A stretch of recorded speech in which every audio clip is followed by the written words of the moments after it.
Baik, assalamualaikum warahmatullahi wabarakatuh. Hari ini kita berada di pertemuan ke-10. Di sini kita akan bahas terkait pertukaran sosial. Nah, juga ada di dalam teori pertukaran sosial ini, di dalam bukunya Humans itu ada beberapa proposisi yang dibahas di dalamnya. Nah, yang pertama ada namanya proposisi sukses. Yang dimaksud dengan proposisi sukses di sini adalah jika seseorang sering melakukan tindakan dan orang tersebut mendapatkan imbalan atau keuntungan dari yang ia lakukan, maka makin besar kecenderungan ia akan melakukannya pada waktu yang akan datang.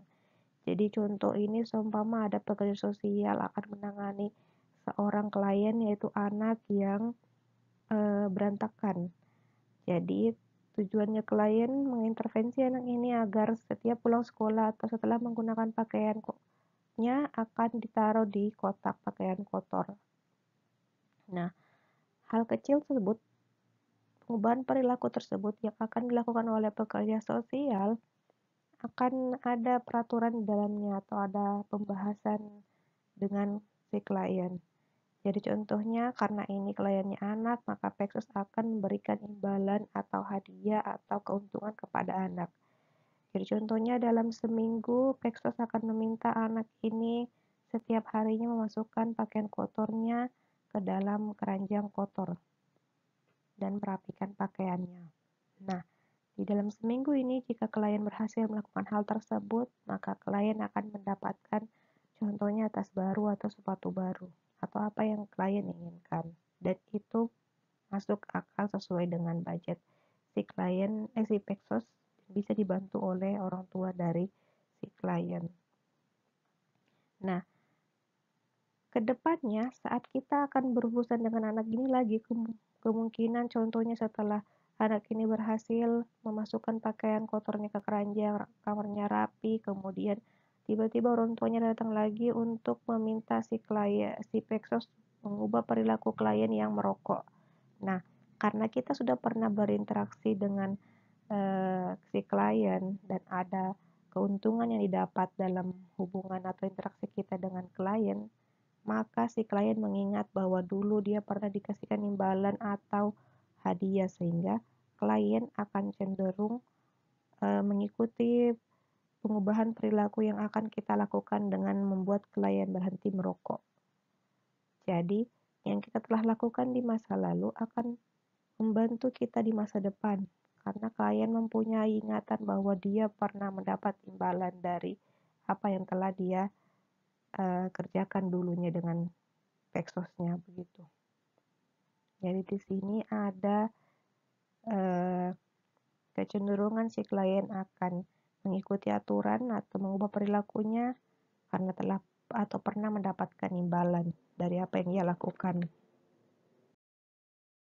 Nah, menurut Humans mencatat bahwa ada beberapa hal khusus terkait dengan proposisi sukses.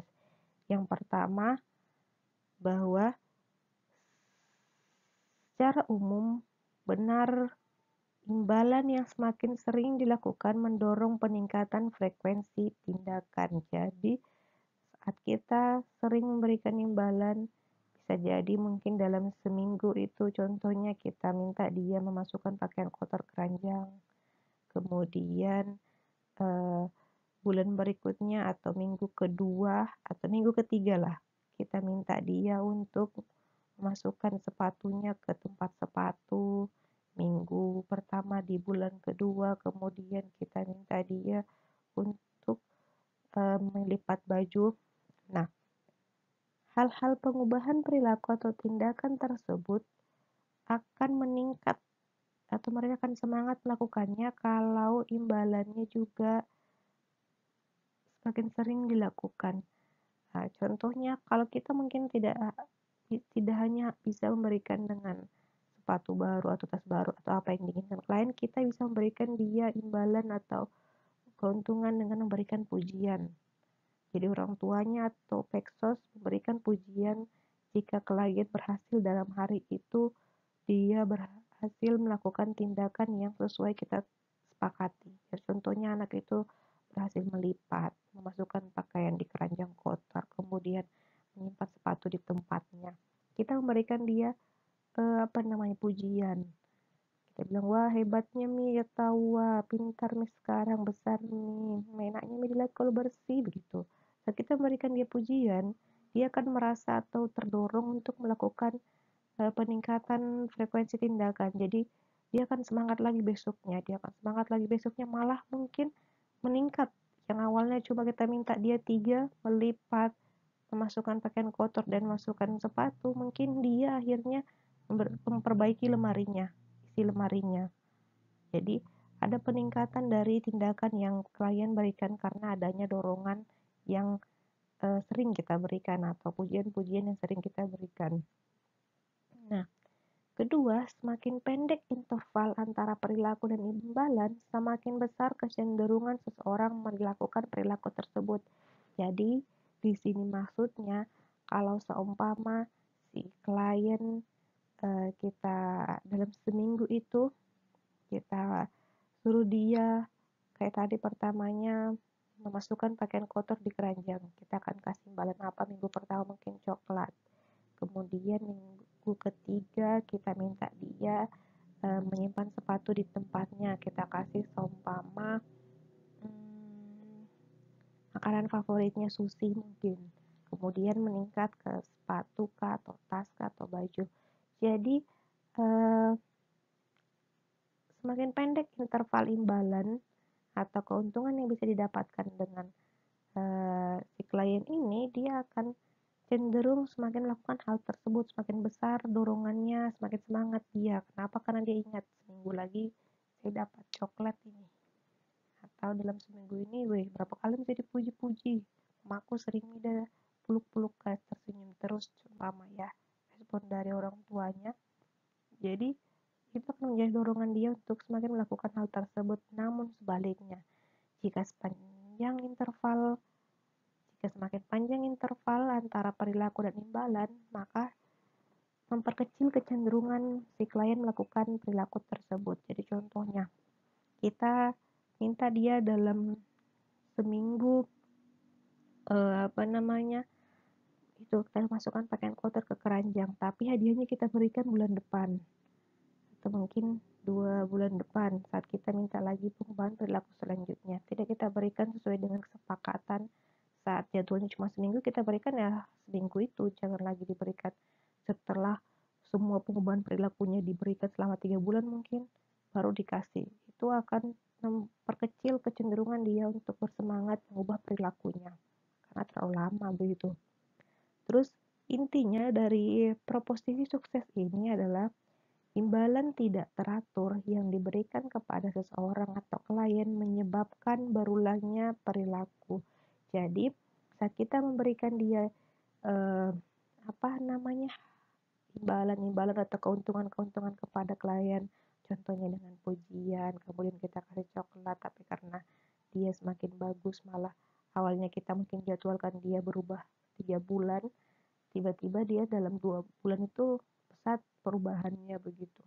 Nah, itu mungkin kita kasih imbalan lebih. Nah, itu saat kita memberikan imbalan yang tidak teratur, maka menyebabkan si anak atau si klien ini akan melakukan kecenderungan berperilaku atau mengulang perilaku tersebut. Kenapa? Karena dia merasakan dipuji itu enak, menyenangkan, dia mendapat keuntungan apa yang diminta mungkin sama orang tuanya langsung diberikan karena anaknya sudah semakin baik atau semakin berapi. Sedangkan imbalan yang terus teratur justru membuat masyarakat atau si klien menjadi bosan dan melakukan hal yang sama pada waktu yang sama. Jadi pujian-pujian juga yang diberikan kepada klien jangan jangan berlebihan memberikannya. Jadi contohnya saat si klien ini berhasil melakukan perubahan perilaku, satu perilaku, ya contohnya dia berhasil memasukkan pakaian kotor di keranjang, puji dia tapi dengan hanya simpel gitu, bilang wah pintar nih anakku, dengan hal seperti itu.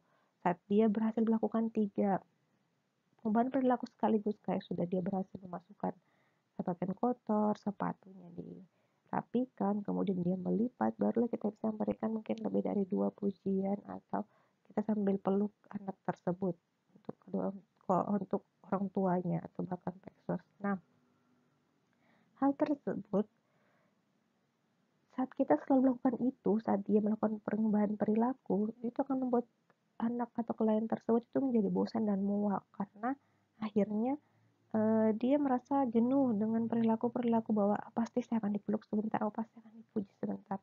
Tapi saat kita memberikan pujian dengan sesuai porsinya, sedikit-sedikit meningkat, sedikit-sedikit, tidak sering juga. Kita tidak memaksa untuk memberikan pujian terus-menerus dan memeluk berlebihan, itu akan memuakkan bagi seorang anak atau klien. Tapi kita berikan pujian, dorongan ataupun hadiah imbalan kepada klien ini sesuai dengan perilaku yang telah ditunjukkan oleh klien begitu, tidak berlebihan dan juga tidak membuat itu menjadi jenuh untuk klien. Nah, untuk proporsi sukses sendiri di sini disimpulkan bahwa apabila seseorang melakukan suatu tindakan dan ia menerima hadiah atas tindakannya tersebut, hadiah ini bisa tadi kayak reward atau keuntungan, dia dapat pujian, dia dapat sepatu baru kah, dia dapat coklat, maka semakin sering ia melakukan dan mengulangi tindakan tersebut. Jadi reward ini atau hadiah ini atau keuntungan yang diterima oleh klien ini membantu juga seorang peksos dalam menangani atau mengubah perilaku seseorang, karena seseorang itu nalurinya suka kalau dikasih keuntungan atau mendapat keuntungan dari apa yang telah dia lakukan. Mulai dari hal kecil dengan pujian, kemudian bisa juga dengan barang dan hal lain yang telah disepakati. Nah, untuk proposisi yang kedua yaitu proposisi pendorong atau stimulus. Jadi bahwa jika kejadian di masa lalu dorongan tertentu menyebabkan tindakan seseorang mendapatkan reward, maka orang tersebut akan menginginkan dorongan serupa di masa kini dengan masa lalu, dan makin besar kemungkinan orang tersebut melakukan tindakan serupa. Jadi ini contohnya hampir sama dengan yang tadi.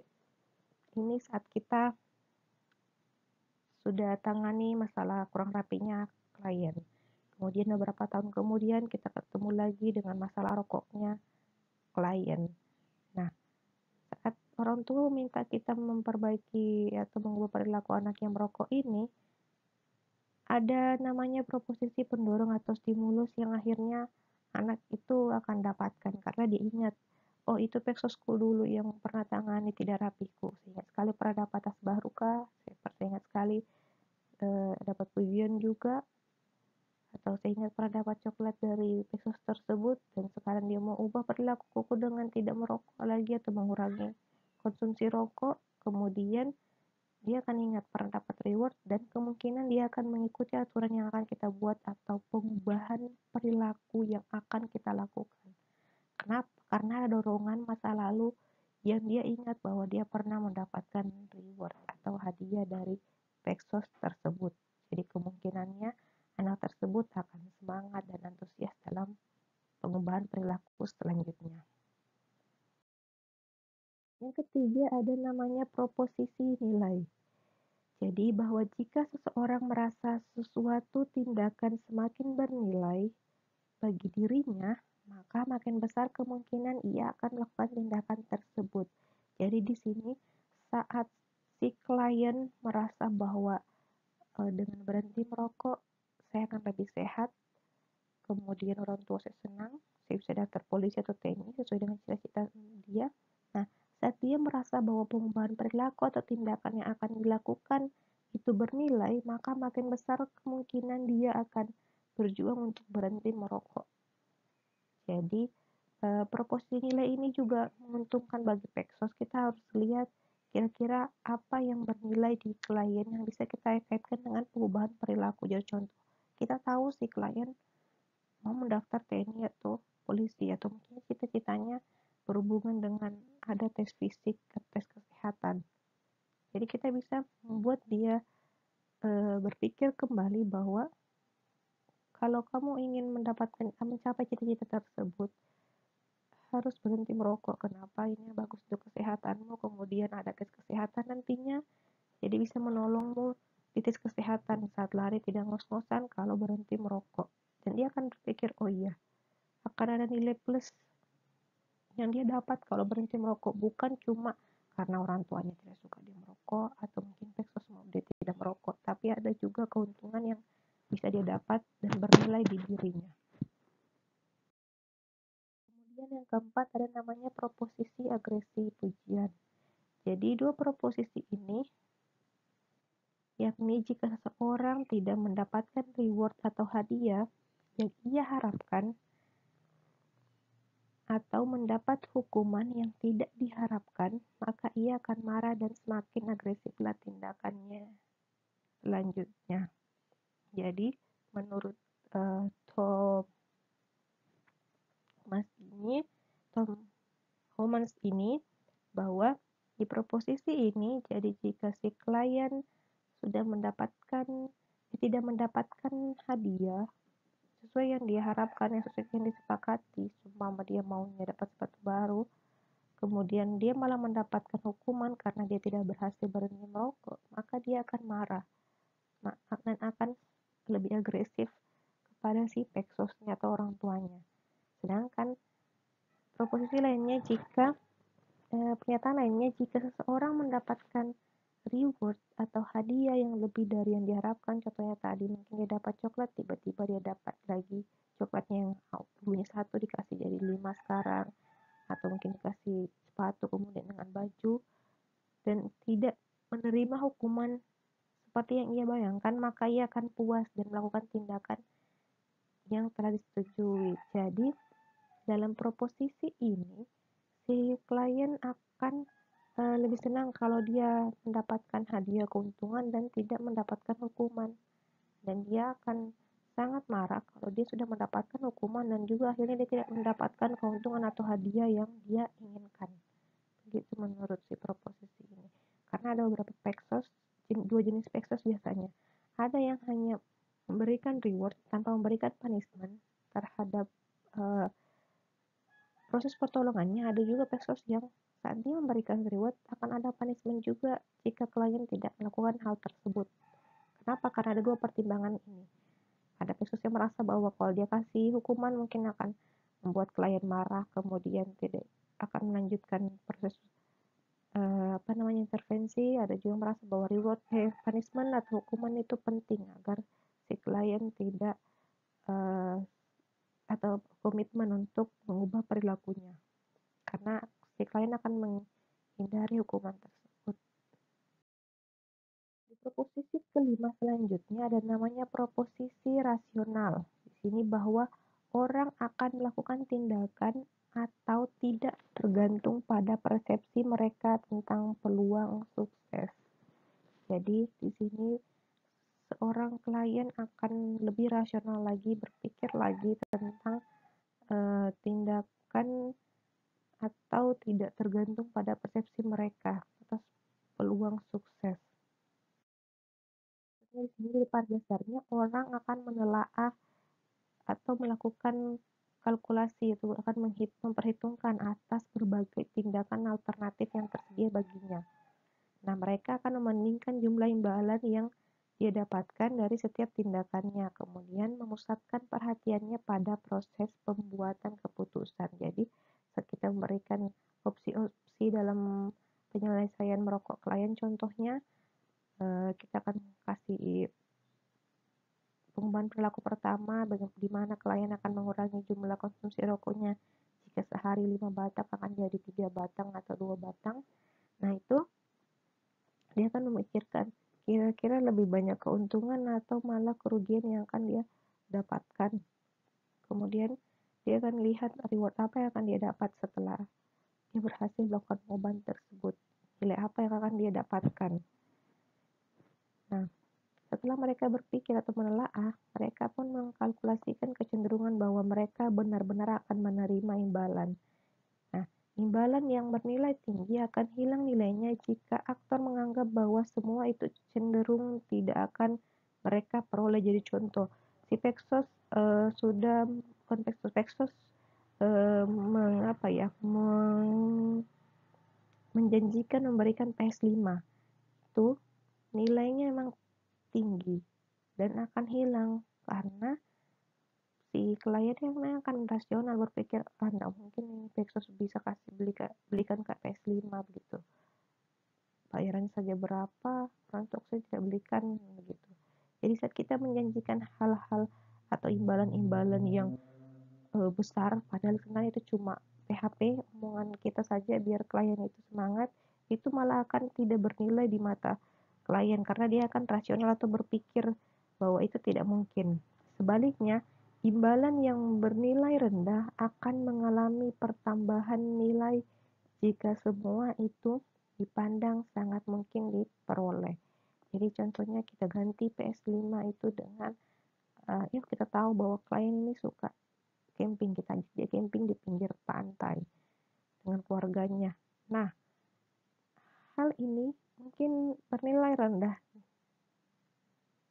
karena tidak terlalu banyak mengeluarkan uang daripada PS5, tapi bertambah nilainya jika si klien berpikir dan memandang bahwa ini sangat mungkin dilakukan dan dia suka gitu. Jadi, maka terjadi interaksi antara nilai imbalan dengan kecenderungan yang diperolehnya imbalan. Jadi imbalan yang paling diinginkan adalah imbalan yang sangat bernilai dan sangat mungkin tercapai. Sedangkan imbalan yang paling tidak diinginkan adalah imbalan yang paling tidak bernilai dan cenderung tidak dapat diperoleh. Baik, selain beberapa proposisi tadi, ada sukses, ada proposisi nilai, ada proposisi agresi, pujian, kemudian proposisi yang lain. Ada juga pertukaran-pertukaran di dalam pembahasan teori humans ini. Pertama ada namanya istilah pertukaran langsung atau direct exchange. Pertukaran langsung atau direct exchange ini terjadi antara dua aktor. Hasil tiap aktor tergantung langsung terhadap perilaku aktor yang satu lagi. Misalkan A memberikan nilai kepada B dan B memberi nilai kepada A. Jadi di sini ada feedback atau timbal balik yang terjadi. Jadi contoh tadi Paxos dengan si klien. Si Paxos akan memberikan reward kepada si klien dan klien akan semangat atau antusias dalam pengubahan perilaku sebagai bentuk feedbacknya atau pertukarannya dengan si Paxos. Jadi di sini ada pertukaran keuntungan di antara mereka berdua. Sama juga dengan ini ABC, tapi di sini pertukaran langsungnya terjadi antara A dan B saling feedback dan begitu juga A dan C. Jadi ada feedback di masing-masing aktor ini dan di antara mereka A, B, C ini di sini bisa dilihat bahwa B dan C tidak melakukan pertukaran langsung karena mereka hanya melakukan pertukaran langsung dengan si A. Jadi saat ada keuntungan timbal balik di dalamnya berarti di situ terjadi pertukaran langsung. Kemudian ada namanya pertukaran tergeneralisasi atau generalized exchange, yaitu terjadi antara tiga aktor atau lebih. Kan tadi dua, ada juga walaupun tadi ada A, B, dan C, tetap juga dua karena yang berinteraksi cuma A dan B dan A dan C, tidak ada interaksi antara B dan C. Kalau di sini ada tiga aktor yang berinteraksi atau lebih. Jadi manfaat yang diterima B dari A tidak secara langsung dikembalikan lewat pemberian B kepada A. Jadi tidak ada keuntungan secara langsung atau feedback langsung antara B ke A, tapi itu dengan cara tidak langsung melalui pemberian B ke aktor lain di dalam jaringan atau hubungan tersebut. Akhirnya A menerima pengembalian atau keuntungan dari pertukaran yang telah dilakukan dari aktor terpilih dalam sistem, yaitu dari si C, tetapi bukan dari A. Nah, ini kalau contohnya ini adalah ada nanti di bawah saya bahas tentang Paxos dan CSR. Jadi contohnya perusahaan memilih karena perusahaan harus mengeluarkan beberapa persen penghasilannya untuk tanggung jawab sosial atau CSR kepada masyarakat, dia akan memberikan uang atau program kepada si Paxos itu B. Paxos kemudian menjalankan program seperti mungkin membuat jalan atau dengan reboisasi atau penghijauan kepada masyarakat. Nah, keuntungan jadi A sebagai perusahaan akan mendapat keuntungan dari C masyarakat saat B Paxos berhasil melakukan atau melaksanakan kegiatan terkait program CSR-nya. Jadi si A akan mendapat keuntungan tidak langsung dari B, tapi dari C secara tidak langsung, dengan di mana C ini atau si masyarakat ini tidak akan menolak atau akan tidak kritis lagi kepada perusahaan, malah mendukung kegiatan-kegiatan dari perusahaan karena telah mendapat program-program CSR dari Paxos. Jadi akan mendapat keuntungan tidak langsung dari C ini, karena A tidak langsung memberikan program kepada C tapi melalui B. Ada juga namanya pertukaran produktif atau productive exchange. Jadi kedua aktor dalam relasi sama-sama harus melakukan pemberian kepada yang lain agar dapat memperoleh manfaat. Jadi eh, hampir sama dengan yang tadi, bahwa yang pertama yang pertukaran langsung, tapi kalau ini tidak ada juga keuntungan, jadi A hanya akan memberikan manfaat kepada B dan C. Jadi contohnya bersama-sama menulis sebuah buku. Nah, si penulis buku akan memberikan manfaat si pembaca yang B maupun si C, tanpa harus mendapatkan feedback dari si pembaca B maupun si C. Untuk contoh kasus pertukaran sosial sendiri, jadi contohnya ketika seorang perempuan dan laki-laki memutuskan untuk memiliki hubungan atau akan menikah dengan pertimbangan berbagai hal mulai dari keuangan atau material sampai dengan non-material baik perhatian dan sebagainya. Nah, memperkirakan perilaku yang didapat dari pasangan, apakah positif atau mengarah ke negatif. Nah, seperti apa pengorbanan yang kira-kira akan dikeluarkan dalam menjalani hubungan tersebut.